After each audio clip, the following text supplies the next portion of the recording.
Saudi अरब का बादशाह في المملكة العربية السعودية शाह फैसल اتفقوا على هضم حقوق العرب. मुसलमान दुनिया का वो अकेला बादशाह जिसके एक ही हुक्म से सुपर पावर अमेरिका ने उसके सामने घुटने टेक दिए थे, जिसने फलस्तीन की आजादी के लिए पूरी दुनिया से दुश्मनी ली थी। لن نقبل بتقسيم فلسطين लेकिन जैसे ही शाह फैसल मुसलमान दुनिया का सबसे बड़ा लीडर बना, أو أن يتكدر الشرق. शाह फैसल को उसके अपने ही भतीजे सऊदी खानदान के एक शहजादे ने गोली मारकर शहीद कर दिया। लेकिन आखिर सऊदी खानदान को इतनी ताकत मिली कहां से? इसके लिए हमें बहुत पीछे जाना होगा। आज से 1400 साल पहले रसूलुल्लाह सल्लल्लाहु अलैहि वसल्लम ने अपनी जिंदगी में अरब का ये सारा इलाका फतह कर लिया था। लेकिन जैसे ही रसूलुल्लाह सल्लल्लाहु अलैहि वसल्लम इस दुनिया से चले गए, अरब के बहुत सारे कबीलों ने पहले खलीफा अबू बकर रज़ियल्लाहु तआला अन्हु के खिलाफ बगावत का ऐलान कर दिया। और सिर्फ यही नहीं, कुछ लोगों ने तो नबी होने का झूठा दावा भी किया था, जिनमें सबसे बड़े झूठे नबी का नाम था मुसैलमा कज़्ज़ाब। तो अब पहले खलीफा अबू बकर रज़ियल्लाहु तआला अन्हु ने अरब को दोबारा फतह करने के लिए अपना बेस्ट जनरल खालिद बिन वलीद को इन बागी कबीलों की तरफ भेजा, जिसके बाद खालिद बिन वलीद ने तेजी से ये सारा इलाका दोबारा फतह किया। और आखिर उनकी लड़ाई तारीख के सबसे बड़े झूठे नबी मुसैलमा कज़्ज़ाब से हुई, जंगे यमामा। इस जंग में खालिद बिन वलीद ने मुसैलमा कज़्ज़ाब और उसके कबीले बनु हनीफा को ऐसा हराया कि अगले 1000 साल तक बनु हनीफा दोबारा अपने पैरों पर खड़े नहीं हो सके। लेकिन 1000 साल के बाद मुसैलमा के कबीले बनु हनीफा से एक नया बादशाह सामने आया, सऊदी खानदान का पहला बादशाह, जिसका नाम था मुहम्मद बिन सऊद। जब सऊद बादशाह बना, उस वक्त दुनिया की सबसे बड़ी ताकत उस्मानिया खिलाफत थी, जिसमें ज्यादातर उस्मानी बादशाह सूफीज्म को फॉलो करते थे। और उस्मानिया सल्तनत के दौर में मक्का का ये हाल था कि मक्का की ग्रैंड मस्जिद में रोज एक ही नमाज पढ़ने के लिए 4 अलग इमाम खड़े होते थे, हनफी, शाफी, मालिकी और हम्बली। और इनमें से कोई भी एक दूसरे के इमाम के पीछे नमाज नहीं पढ़ता था। ये सब देखकर अरब में एक स्कॉलर ऐसा था जो इस सिस्टम से बिल्कुल खुश नहीं था, मोहम्मद बिन अब्दुल वहाब। लेकिन जैसे ही वो इस सब के खिलाफ आवाज उठाने लगे, लोगों ने उन्हें अपने ही शहर से निकाल दिया। अब मोहम्मद बिन अब्दुल वहाब के पास इल्म तो था, लेकिन अपने ख्यालात ज्यादा लोगों तक पहुंचाने के लिए उन्हें ताकत की जरूरत थी। और ये ताकत उन्हें तब मिली जब उन्होंने दुनिया के पहले सऊदी बादशाह के साथ दोस्ती का हाथ मिलाया, जिसके बाद सऊदी और वहाबी खानदान ने मिलकर अरब के इलाके नजद में एक मजबूत हुकूमत बनाई। अब सऊदी खानदान की एक मजबूत हुकूमत तो बन चुकी थी, लेकिन फिर भी उनकी उस्मानिया खिलाफत के सामने कोई औकात नहीं थी। उस्मानिया खिलाफत अब भी मुसलमानों की सबसे बड़ी ताकत थी। लेकिन इस सब के 200 साल बाद उस्मानिया सल्तनत अपनी आखिरी सांसें ले रही थी। वर्ल्ड वॉर 1, जिसमें एक बार फिर ब्रिटिश एम्पायर और उस्मानिया खिलाफत एक दूसरे के आमने सामने हुए। और ब्रिटिश एम्पायर को अच्छी तरह पता था कि हम उस्मानिया खिलाफत को तब तक नहीं तोड़ सकते जब तक उनके साथ अरबों का सपोर्ट है। तो ऑफ कोर्स ब्रिटिश एम्पायर ने अपना फुल जोर लगाया कि किसी तरह अरब के लोग उस्मानिया सल्तनत के खिलाफ बगावत कर दें। लेकिन ये कोई आसान काम नहीं था। ब्रिटिश एम्पायर को इस काम के लिए एक बहुत ही ताकतवर अरब लीडर की जरूरत थी। और आखिर बहुत ढूंढने के बाद अंग्रेजों को ये लीडर मिल गया, मक्का का शरीफ हुसैन, जो कोई आम इंसान नहीं था, बल्कि उसका ताल्लुक रसूलुल्लाह सल्लल्लाहु अलैहि वसल्लम के खानदान से था। और वो खुद भी एक बहुत बड़ा स्कॉलर था। ब्रिटिश एम्पायर ने शरीफ हुसैन और अरब के लोगों के साथ एक वादा किया کہ اگر ہم عثمانیہ سلطنت سے یہ جنگ جیت گئے ہم دنیا سے خلافت ختم نہیں کریں گے بلکہ ہم ترکوں سے خلافت چھین کر واپس عربوں کو مسلمانوں کا خلیفہ بنائیں گے۔ یہ سن کر آف کورس عرب کے لوگ بہت خوش ہوئے اور انہوں نے برٹش امپائر کے ساتھ مل کر عثمانیہ سلطنت کے خلاف بغاوت کر دی اور آخر عربوں کی ہی اس بغاوت کی وجہ سے خلافت عثمانیہ جو پہلے اتنے بڑے علاقے پر پھیلی ہوئی تھی اب صرف اتنی سی رہ گئی۔ تو اب ویٹ، مشن تو پورا ہو چکا تھا، مطلب برٹش امپائر کو اب خلافت شریف حسین کو دے دینی چاہیے تھی، لیکن برٹش امپائر نے کہا نہیں، اور انہوں نے شریف حسین کے سامنے ایک بہت ہی خطرناک شرط رکھی کہ ہم تمہیں مسلمانوں کا خلیفہ تو بنا دیں گے لیکن تمہیں فلسطین کو یہودیوں کے حوالے کرنا ہوگا۔ لیکن فلسطین کو بیچنے کی انگریزوں کی اس آفر کو شریف حسین نے ہار دیا۔ برٹش امپائر کو یہ دیکھ کر شریف حسین پر بہت غصہ ہے کہ ہمارے اس پپٹ کی اتنی ہمت کہ وہ ہمیں آنکھیں دکھائی، لیکن شریف حسین نے فلسطین یہودیوں کے حوالے نہیں کی۔ یہ دیکھ کر برٹش امپائر نے اپنا سارا سپورٹ شریف حسین سے ہٹا دیا، جس کے بعد ایک ایسی عجیب سچویشن بنی کہ پوری دنیا میں عربوں کا کوئی بھی بڑا لیڈر نہیں تھا، اور یہ سب دیکھ کر اس موقع کا سب سے بڑا فائدہ ایک جوان عرب لیڈر نے اٹھایا، سعود خاندان کا کنگ عبدالعزیز۔ اب عبدالعزیز شریف حسین سے بالکل اپوزٹ تھا، اسے کوئی پرواہ نہیں تھی کہ اگر دنیا سے خلافت ختم ہوتی ہے تو ہونے دو، اگر فلسطین یہودیوں کو ملتا ہے تو ملنے دو، اسے صرف عرب کا بادشاہ بننا تھا۔ اور انگریزوں کو بھی بالکل ایسے ہی ایک سیلفش مسلمان لیڈر کی ضرورت تھی جو صرف اپنا سوچے اور باقی مسلمانوں کی اسے کوئی پرواہ نہ ہو۔ اسی لیے شریف حسین سے اپنا سپورٹ ہٹانے کے بعد انگریزوں نے اپنی پوری طاقت کے ساتھ عبدالعزیز کو سپورٹ کیا، جس کے بعد عبدالعزیز اپنی فوج کے ساتھ تیزی سے مکہ اور مدینہ فتح کرنے کے لیے ریاض سے روانہ ہوا۔ اینڈ آف کورس انگریزوں کی مدد سے عبدالعزیز نے آسانی سے پورا حجاز فتح کر لیا، اور عبدالعزیز کی طاقت کو دیکھ کر مکہ کے سارے علماء نے کعبہ کے سامنے اس کے ہاتھ پر بیعت کی۔ مکہ اور مدینہ کو فتح کرنے کے بعد عبدالعزیز کی بادشاہت اس سارے علاقے پر پھیل گئی، اور اس طرح دنیا میں ایک نئی ریاست بنی، the kingdom of Saudi Arabia.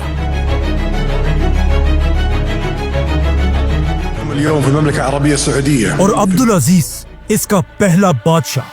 سب سے پہلے کنگ عبدالعزیز نے سعودی عرب کو دو بڑے حصوں میں ڈیوائیڈ کیا، ایک حصہ نجد جس میں سعودی خاندان کا کیپٹل ریاض تھا، جس کا گورنر اس نے اپنے بڑے بیٹے سعود بن عبدالعزیز کو بنایا، اور دوسرا حصہ حجاز جہاں اسلام کی سب سے ہولی سائٹس تھی، مکہ اور مدینہ، اور یہاں کا گورنر بادشاہ نے اپنے دوسرے بیٹے کو بنایا، پرنس فیصل۔ هذا كل ما أريده أيها الإخوان. اب جیسے ہی سعودی عرب ایک اسٹیٹ بنا، سعودی کے بالکل پاس ہی ایک ملک بحرین میں عرب کا سب سے پہلا آئل کا کنواں ڈسکور ہوا۔ of Middle Eastern oil as emissary to Arabia. یہ دیکھ کر عبدالعزیز نے بھی اپنے انگریز دوستوں کے ساتھ مل کر سعودی عرب میں تیل ڈھونڈنا شروع کیا، لیکن اگلے 6 سال تک ڈھونڈنے کے بعد بھی انہیں آئل کا ایک قطرہ بھی نہیں ملا۔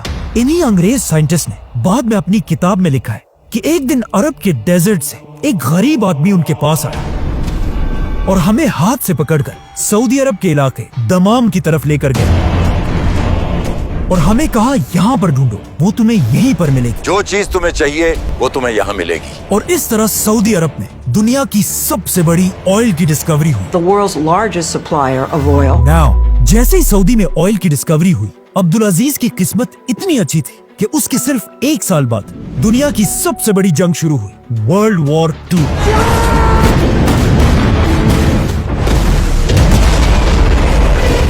جس کی وجہ سے پوری دنیا کو آئل کی سخت ضرورت تھی۔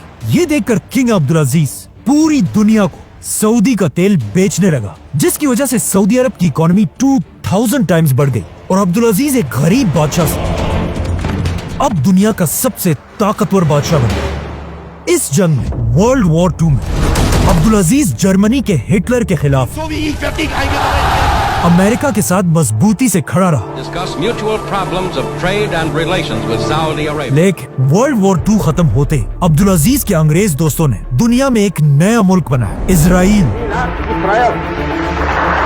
जैसे इजराइल के लीडर ने इजराइल की आजादी का ऐलान किया, Finally, by the grace of God, उसके सिर्फ एक दिन बाद ऑलमोस्ट बहुत सारे अरब मुल्कों ने मिलकर इजराइल पर हमला कर दिया। अब जब सारे अरब इजराइल के खिलाफ लड़ रहे थे, दुनिया का सबसे बड़ा अरब बादशाह अब्दुल अजीज चुप करके बैठा हुआ था। अब्दुल अजीज के पास पैसा तो बहुत था और बहुत बड़ी फौज भी थी, लेकिन फलस्तीन को बचाने के लिए अब्दुल अजीज ने कोई भी कदम नहीं उठाया और सिर्फ 800 सऊदी वॉलंटियर्स ने जाकर इजराइल के खिलाफ जंग लड़ी। लेकिन पूरे सऊदी खानदान में सिर्फ एक ही शख्स ऐसा था जिसने फलस्तीन के लिए आवाज उठाई, अब्दुल अजीज का बेटा प्रिंस फैसल, فلنقبل بتقسيم فلسطين. जिसने यूएन में खड़े होकर कहा कि हम इजराइल को नहीं मानते। بشير زوال إسرائيل. अब इजराइल तो आजाद हो गया, लेकिन इसके कुछ ही सालों बाद किंग अब्दुल अजीज अपनी आखिरी सांसें ले रहा था। मरने से पहले अब्दुल अजीज ने अपने दोस्तों से कहा कि काश मेरे बाद सऊदी अरब का बादशाह सऊद नहीं बल्कि फैसल होता, और साथ ये भी कहा कि काश मेरे फैसल जैसे 3 और बेटे होते। लेकिन फिर भी अपने आखिरी वक्त में अब्दुल अजीज ने फैसल को अपने पास बुलाया और उससे 7 बार कसम ली कि तुम अपने भाई सऊद के साथ वफादार रहोगे। जिसके बाद अब्दुल अजीज के मरते ही उसका बड़ा बेटा सऊद सऊदी अरब का बादशाह बना। लेकिन आखिर क्यों अब्दुल अजीज सऊद की जगह अपने बाद फैसल को बादशाह बनाना चाहता था? क्योंकि उसे पता था कि उसका बड़ा बेटा सऊद एक बहुत ही अय्याश आदमी है। सऊद की 4 बीवियां और उसके हरम में 100 से ज्यादा लौंडियां थी और सऊद के टोटल 115 बच्चे थे और उसकी ये सारी फैमिली उसके 24 लग्जरी पैलेसेस में रहती थी। और सऊद की शराब पीने की आदत का सबको पता था। सऊद ने बादशाह बनते ही सऊदी अरब का सारा खजाना अपने खानदान पर लुटाना शुरू किया। सऊद ने ऐलान किया कि आज के बाद हर शहजादे को खजाने से करोड़ों रुपए दिए जाएंगे। और सिर्फ यही नहीं, सऊद में कर्जे ले लेकर सारे रॉयल शहजादों के लिए $1 बिलियन के पैलेसेस बनाने का हुक्म दिया, जिससे सऊदी अरब पर कर्जा डबल नहीं बल्कि ट्रिपल से भी बढ़ गया। अब जब सऊद सऊदी अरब का सारा पैसा अपनी अय्याशियों पर उड़ा रहा था, उसके खानदान में सिर्फ एक शख्स ऐसा था जो उसे बार बार इस सब से रोक रहा था, सऊद का भाई शाह फैसल। लेकिन सऊद ने शाह फैसल की बातें नहीं मानी, क्योंकि उसे पता था कि हम जितना भी कर्जा लें हमें कोई फर्क नहीं पड़ता। लेकिन ये उसकी बहुत बड़ी गलत फहमी थी, क्योंकि बहुत जल्द सऊद का सारा गुरूर टूटने वाला था। अब तक दुनिया में ऑयल सिर्फ सऊदी और कुछ ही बाकी कंट्रीज में था, लेकिन आहिस्ता आहिस्ता दुनिया के बाकी इलाकों में भी ऑयल डिस्कवर होना शुरू हुई, जिससे दुनिया में ऑयल की सप्लाई तेजी से बढ़ने लगी। Libya was the first company to find oil there in अब जब ऑयल की सप्लाई पूरी दुनिया में बहुत ही ज्यादा बढ़ गई, तो ऑफ कोर्स ऑयल की प्राइस नीचे गिरने लगी और सऊदी अरब के खजाने खाली होने लगे।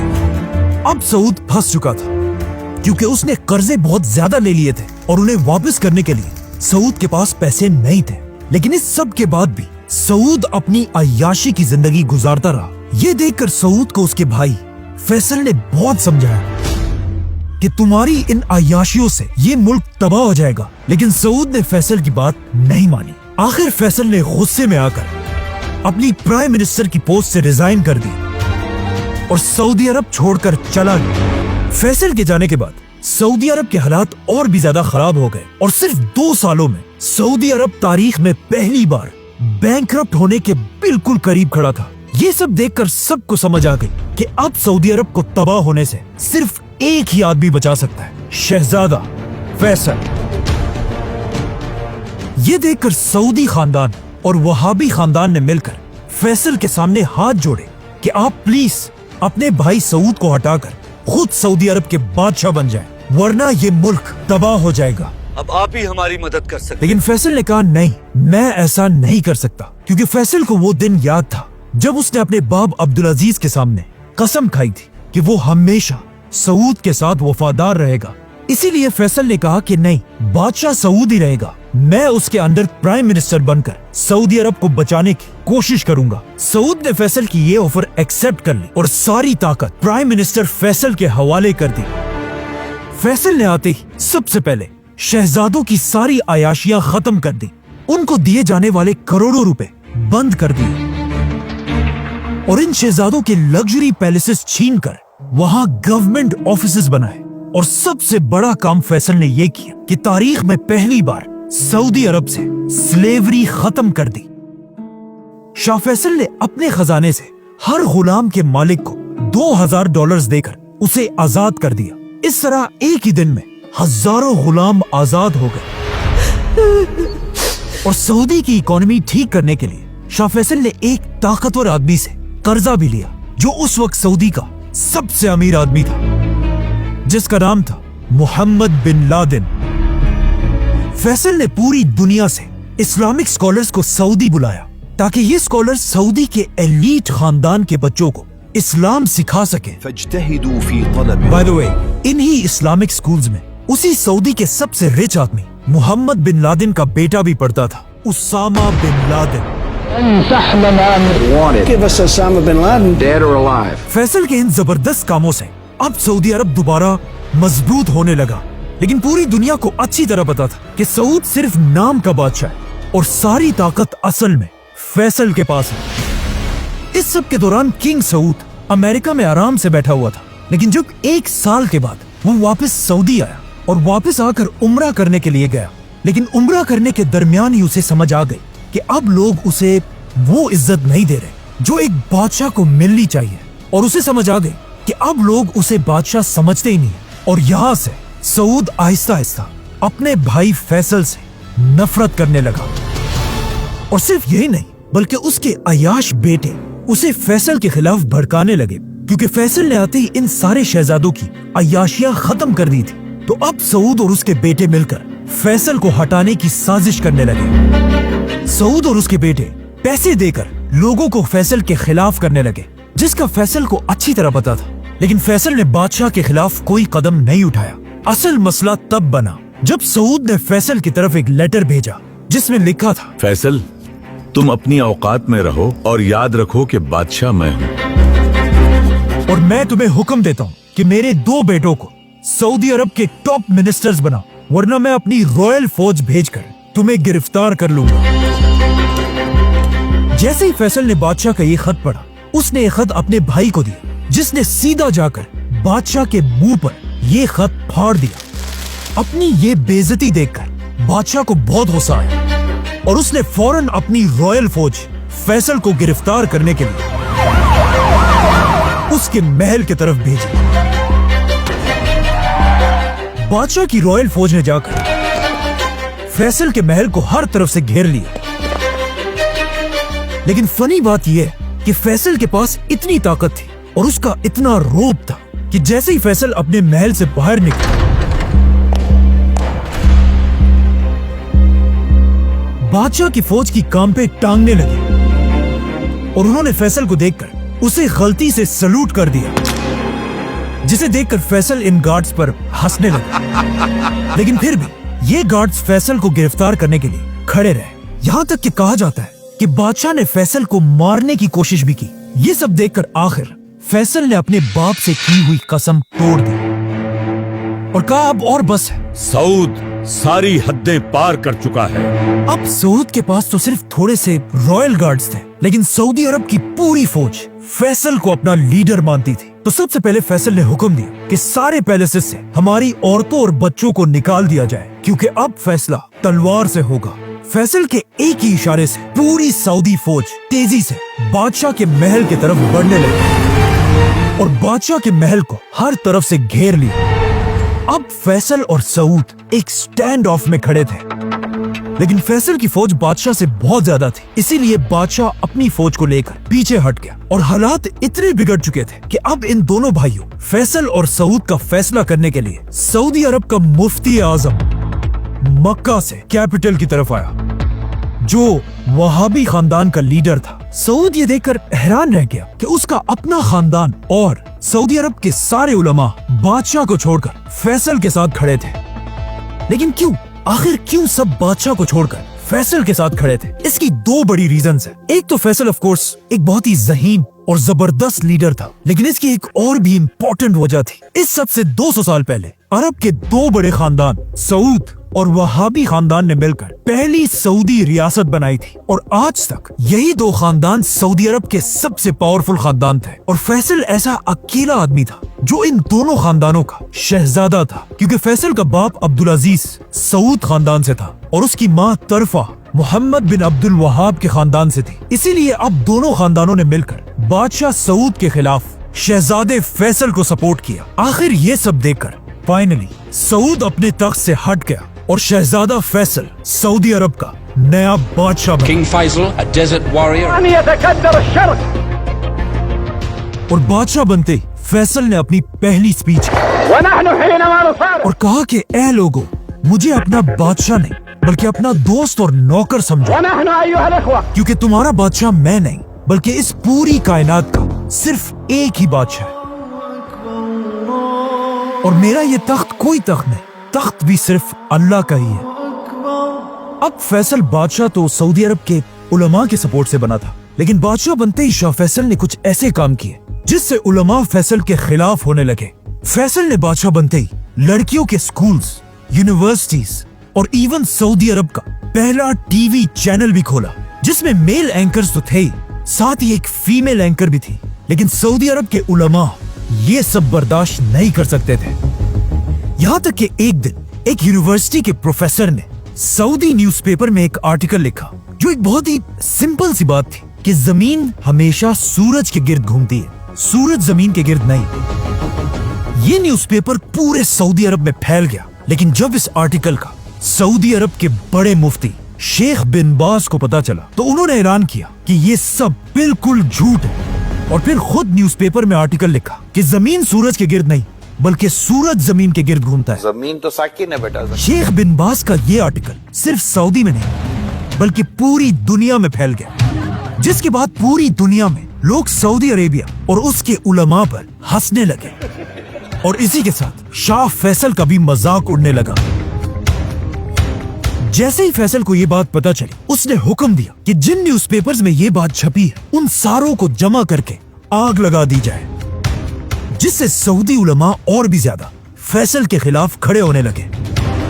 बाय द वे, इस सब के 20 साल बाद एक सऊदी शहजादा पहली बार स्पेस गया, और वहां उसने खुद अपनी आंखों से दुनिया को घूमते हुए देखा, और वापस आकर उसने ये बात मुफ्ती आजम को बताई, जिसके बाद शेख बिन बाज ने अपनी गलती एक्सेप्ट की और उस पर सबसे माफी मांगी। इन शॉर्ट, उस जमाने के सऊदी उलमा इतना सख्त थे कि उन्होंने इवन वनीला आइसक्रीम को भी हराम कह दिया था।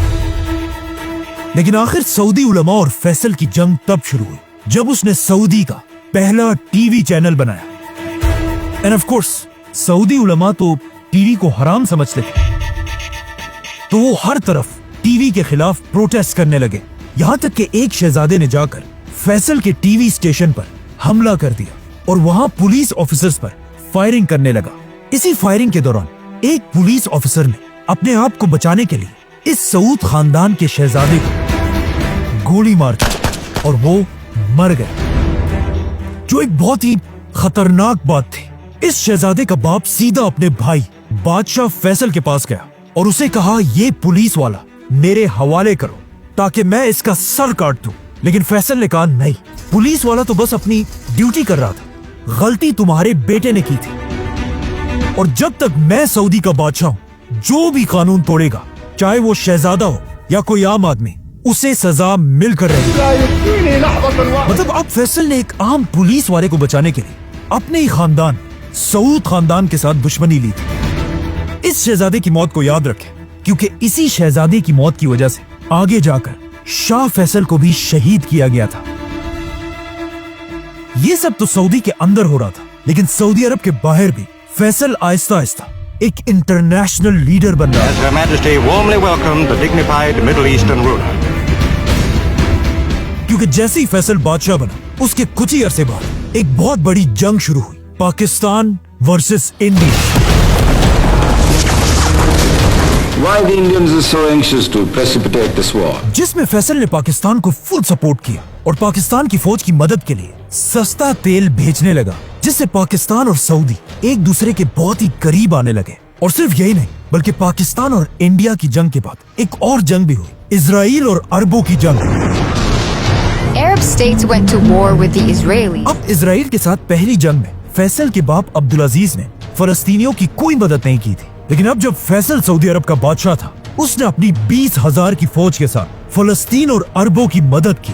लेकिन फैसल की बहुत कोशिश के बाद भी अरब इजराइल से ये जंग हार गए और इतनी बुरी तरह से हारे कि इस जंग के बाद इजराइल का साइज 3 गुना बढ़ गया। इजराइल से ये जंग बुरी तरह हारने के बाद कहा जाता है फैसल को इतना दुख हुआ कि किसी ने भी इस हार के बाद फैसल को कभी हंसते हुए नहीं देखा।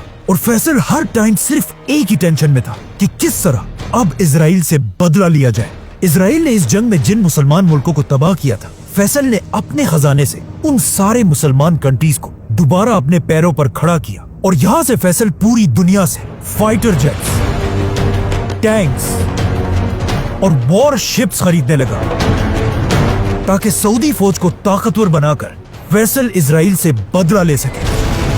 अब जब फैसल इजराइल से बदला लेने की प्लानिंग कर रहा था, अचानक दुनिया में एक ऐसा वाकया हुआ जिसने पूरी दुनिया को हिला कर रख दिया।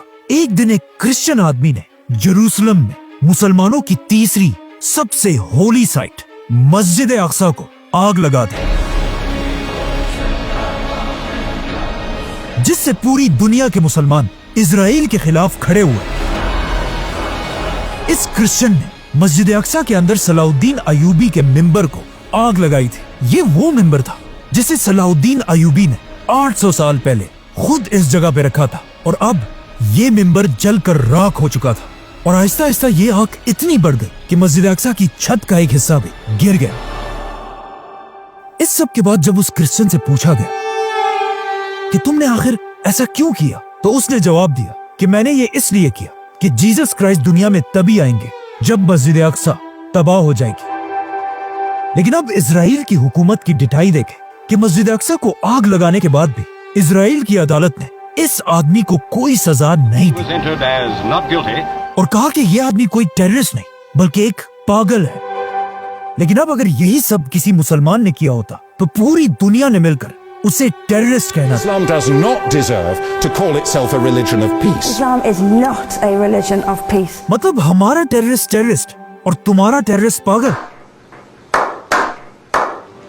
अब जब इस आदमी को कोई सजा नहीं मिली, पूरी दुनिया के मुसलमान हर जगह इजराइल के खिलाफ प्रोटेस्ट करने लगे और सारे मुसलमान इस वक्त दुनिया में सिर्फ एक ही लीडर की तरफ देख रहे थे, सऊदी अरब के शाह फैसल।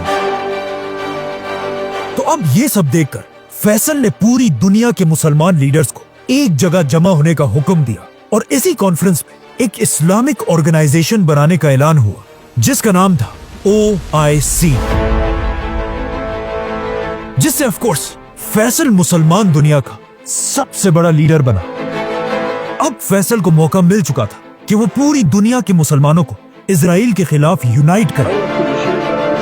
तो अब फैसल मुसलमान लीडर्स के साथ मिलकर इजराइल पर हमले की प्लानिंग करने लगा और अचानक 1973 में यहूदियों के सबसे बड़े फेस्टिवल योम कपूर के दिन अरब फौजों ने इजराइल पर सरप्राइज हमला कर दिया। Israelis celebrating the holiday of Yom Kippur. और अरब फौजें हर तरफ से इजराइल के अंदर दाखिल हुई और इजराइल से ये सारे इलाके फतह कर लिए। इजराइल इस जंग के लिए बिल्कुल भी रेडी नहीं था, इसीलिए इजराइल की फौजें आहिस्ता आहिस्ता मुसलमानों के प्रेशर की वजह से पीछे हटने लगे।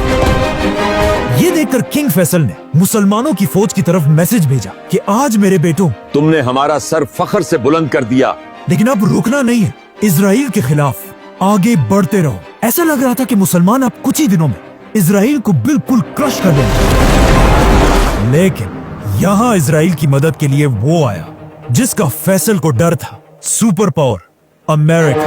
The United States has stood by the side of Israel. अरब की फौज से डरकर इजराइल की प्राइम मिनिस्टर ने अमेरिका से मदद की भीख मांगी और अमेरिका से रिक्वेस्ट की कि फौरन हमें $1 बिलियन की एड भेजी जाए, जिस पर अमेरिका ने जवाब दिया कि $1 बिलियन नहीं, ये लो $2 बिलियन और जाकर इन अरबों को सबक सिखाओ। इसके साथ अमेरिका ने इजराइल को फाइटर जेट्स, टैंक्स और मशीन गन्स भी भेजी और अमेरिका की इस मदद से इजराइल दोबारा अरब फौजों को पीछे धकेलने लगा। अब जब इस सब का मुसलमानों के लीडर किंग फैसल को पता चला, इस वक्त मुसलमानों का लीडर किंग फैसल अपने ऑफिस में बैठा हुआ था जब उसे अमेरिका की इस बदमाशी का बताया गया।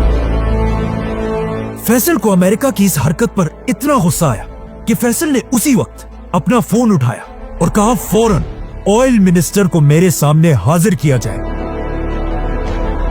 जैसे ही ऑयल मिनिस्टर फैसल के पास पहुंचा, उस वक्त रात के 8 बज रहे थे और इनकी मीटिंग शुरू हुई। लेकिन ऑयल मिनिस्टर ने फैसल से कहा कि सऊदी के सारे टीवी चैनल्स 9 बजे बंद हो जाते हैं, तो अगर आपने कोई फैसला करना है तो अभी इसी वक्त करना होगा। जिस पर फैसल ने थोड़ा सोचा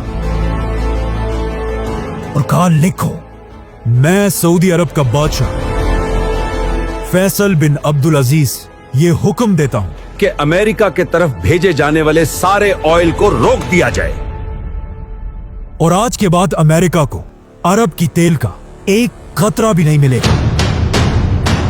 अरब में जिसके पास भी ऑयल था, उन सब ने फैसल के हुक्म पर लब्बैक कहा और अमेरिका की तरफ तेल भेजना बंद कर दिया। और अमेरिका खत्म, बाय बाय, टाटा, गया। क्योंकि अमेरिका अपना 80% ऑयल अरब कंट्रीज से खरीदता था। ये अमेरिका के लिए इतना बड़ा धचका था कि वर्ल्ड वॉर 2 के बाद अमेरिका की इकोनॉमी इतनी तेजी से कभी नहीं गिरी थी। लेकिन फिर भी अमेरिका ने अपने दोस्त इजराइल का साथ नहीं छोड़ा और अमेरिका की मदद से इजराइल अरबों से ये जंग जीत गया। जिसके बाद ऑफ कोर्स अमेरिका ने फैसल से कहा कि अब जंग खत्म हो चुकी है, तो अब ऑयल की ये पाबंदी खत्म कर दो। लेकिन फैसल इतना गुस्से में था कि उसने कहा, नहीं, जब तक तुम इजराइल को सपोर्ट करोगे तब तक मैं तुम्हें तेल नहीं बेचूंगा।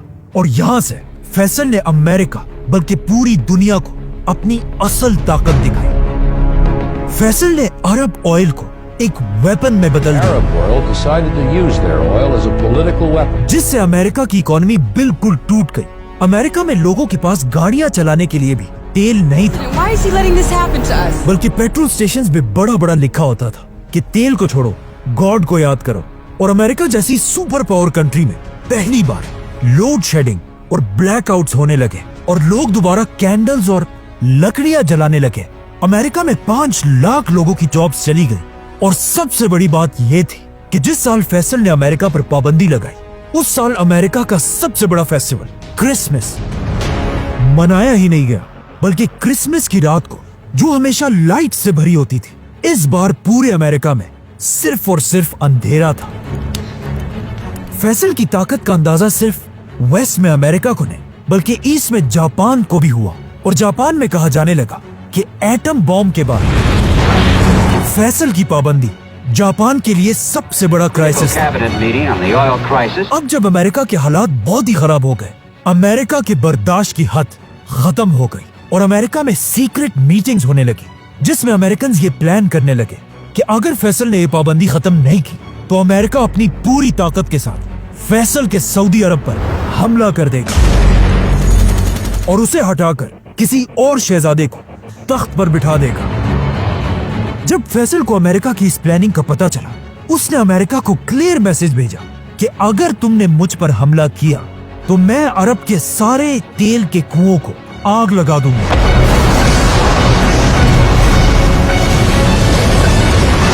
जिससे तुम्हारा अमेरिका तबाह हो जाएगा। ये सुनकर अमेरिका ने फैसल से कहा कि अगर तुम ऐसा करोगे तो तुम्हारा क्या होगा। जिस पर फैसल ने कहा कि हम तो हमेशा से डेजर्ट के गरीब लोग थे, हम पहले भी ऊंटों और खजूरों से गुजारा करते थे और अब भी दोबारा वही करेंगे, लेकिन तुम लोग तेल के बगैर जिंदा भी नहीं रह सकोगे। जिसके बाद फैसल ने अपनी फेमस स्पीच की और कहा, ऐ लोगों, मैं वो बादशाह नहीं हूँ जो ऑफिस में बैठकर टेलीफोन पर जंग करे, बल्कि जब जंग का वक्त आएगा तुम सब मुझे फौज के फ्रंट पर देखोगे।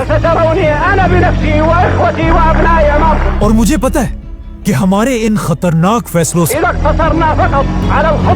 वेस्ट और ईस्ट सब अब हम पर गुस्सा है, اتفقوا على هضم حقوق العرب. लेकिन मुझे इस सब की कोई परवाह नहीं. نحن لسنا ممن يطلب الإعانات والحروب. फलस्तीन की आजादी के लिए فلنقبل بتقسيم فلسطين हम हर हद तक जाएंगे على أن يخلصوا وطنهم السليم. अगर पूरी अरब दुनिया मिलकर ولو أجمع العرب جميعا इसराइल को एक्सेप्ट कर ले, بوجود إسرائيل तब भी मैं अकेला इसराइल को कभी नहीं मानूंगा. فلن ندخل معهم في هذا الاتفاق. अब पहली बार ऐसा लग रहा था कि उस्मानिया खिलाफत के टूटने के बाद एक बार फिर पूरी दुनिया के मुसलमान यूनाइट हो गए हैं और इनका लीडर है फैसल. मुसलमानों की इसी यूनिटी को इसके कुछ ही अरसे बाद ओआईसी की सबसे बड़ी कॉन्फ्रेंस में देखा गया, जो पाकिस्तान के शहर लाहौर में थी. और मुसलमान दुनिया के सारे बड़े लीडर्स गद्दाफी, भुट्टो, शेख मुजीब, यासिर अरफात सब शामिल थे, जहां पहली बार एक इस्लामिक एटम बॉम्ब की बात की गई. इसी कॉन्फ्रेंस में एक बहुत ही फेमस पिक्चर ली गई, जिसमें सारे बड़े लीडर्स मिलकर एक मस्जिद में बैठे हुए हैं. लेकिन अजीब बात यह है, इस पिक्चर में जितने भी लीडर्स हैं उन सबको एक एक करके आगे जाकर मार दिया गया. जैसे ही फैसल ओआईसी की मीटिंग से वापस आया, फैसल की ताकत इतनी बढ़ चुकी थी कि आखिर अमेरिका ने फैसल के सामने घुटने टेक दिए और अमेरिका ने फैसल के कहने पर इजराइल पर प्रेशर डालना शुरू किया कि वो अरबों के साथ डील कर ले. जिसके बाद अमेरिका, यूरोप, जापान सब मिलकर फैसल के सामने हाथ जोड़कर तेल की भीख मांगने लगे. तो अब जब फैसल की डिमांड्स पूरी हो गई, उसने अमेरिका से पाबंदी हटा दी. लेकिन पाबंदी हटाने के बाद भी तेल की प्राइस नीचे नहीं आई. इसीलिए फैसल के दौर में सऊदी की इकोनॉमी तेजी से बढ़ने लगी. जब फैसल सऊदी अरब का बादशाह बना, तब यहाँ की इकोनॉमी सिर्फ $2 बिलियन थी, लेकिन अब फैसल ने उसे $2 बिलियन से $50 बिलियन तक पहुंचा दिया था. कहा जाता है सऊदी अरब में प्रॉपर्टी की प्राइसेस हर हफ्ते डबल होती रहती थी और सऊदी अरब में कंस्ट्रक्शन इतनी तेजी से हो रही थी कि लोग सीमेंट कश्तियों में नहीं बल्कि हेलीकॉप्टर्स में मंगवा रहे थे. और यही से सऊदी अरब के लोग दुनिया के सबसे अमीर लोग बने. अब जब फैसल अपनी ताकत की पीक पर था, कहा जाता है कि ये स्पीच उसकी जिंदगी की आखिरी स्पीच थी. हम किस चीज का इंतजार कर रहे हैं? दुनिया की गैरत जागने का. कहाँ है दुनिया की गैरत? ऐ मेरे भाइयों, मस्जिद अक्सा तुम्हें बुला रही है, तुम्हारी मदद के लिए रो रही है. हम किस चीज से डर रहे हैं? मौत से. इससे ज्यादा अच्छी मौत और क्या हो सकती है? जो अल्लाह के राह में लड़ते हुए आए. और मेरी अल्लाह से दुआ है कि अगर मेरे हाथों से फलस्तीन आजाद नहीं होता तो मुझे इस दुनिया में एक लम्हे के लिए भी जिंदा ना रखे. और ए अल्लाह, मुझे शहादत की मौत दे. और इसके कुछ ही अरसे बाद जब फैसल एक मजलिस में बैठा हुआ था, एक आदमी ने फैसल को गोली मार दी. लोग शाह फैसल को उठाकर हॉस्पिटल लेकर गए, जहां कहा जाता है फैसल के आखिरी अल्फाज ये थे कि मैं अपने कातिल को माफ करता हूँ. फैसल की शहादत की खबर पूरी दुनिया में आग की तरह फैली और हर तरफ लोग रोने लगे. और दुनिया के सारे लीडर्स फैसल के जनाजे के लिए सऊदी अरब पहुंचे, जिसके बाद बादशाह फैसल की नमाजे जनाजा पढ़ाई गई. जब फैसल को दफनाने के लिए ले जाया जा रहा था, लोग उसकी गाड़ी को घेर कर चीख चीख कर रो रहे थे.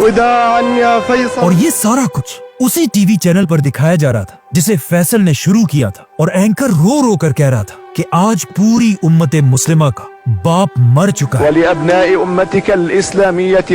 और इस तरह बादशाह फैसल को दफना दिया गया. अब जिस आदमी ने फैसल को मारा था वो कोई और नहीं बल्कि फैसल के अपने भाई का बेटा था.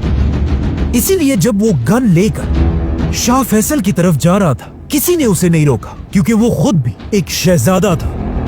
और जैसे ही फैसल अपने भतीजे से मिलने के लिए उसके पास गया, फैसल के भतीजे ने उसके सर पर 2 गोलियां मारी और फैसल को शहीद कर दिया। शाह फैसल को मारने के बाद जब उसके भतीजे से पूछा गया कि तुमने आखिर क्यों ऐसा किया, तो उसने एक बहुत ही स्टूपिड और अजीब जवाब दिया। उस शहजादे ने कहा, आज से 10 साल पहले मेरे एक भाई ने फैसल के बनाए हुए टीवी स्टेशन पर हमला किया था, जिसके बाद पुलिस वालों ने मेरे भाई पर फायरिंग करके उसे मार दिया था। और मुझे गुस्सा तब आया जब फैसल ने मेरे भाई का बदला लेने के बजाय उस पुलिस वाले को माफ कर दिया। और आज मैंने 10 साल बाद फैसल को मारकर अपने उसी भाई का बदला पूरा कर दिया है। अब क्वेश्चन ये है कि इस शहजादे को अपना भाई 10 साल बाद कैसे याद आया, और पिछले 10 साल से ये शहजादा था किधर?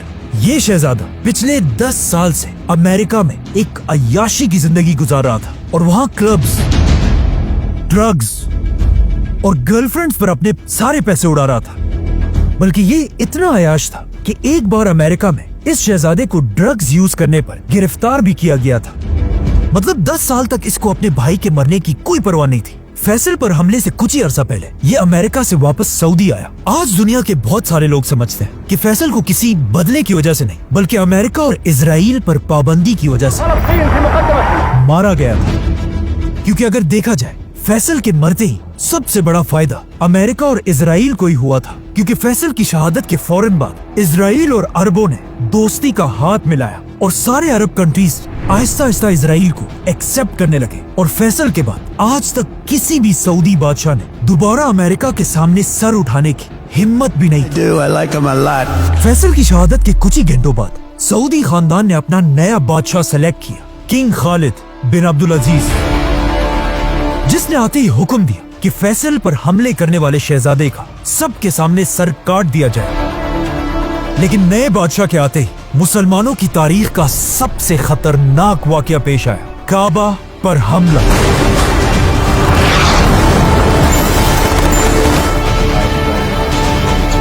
सब्सक्राइब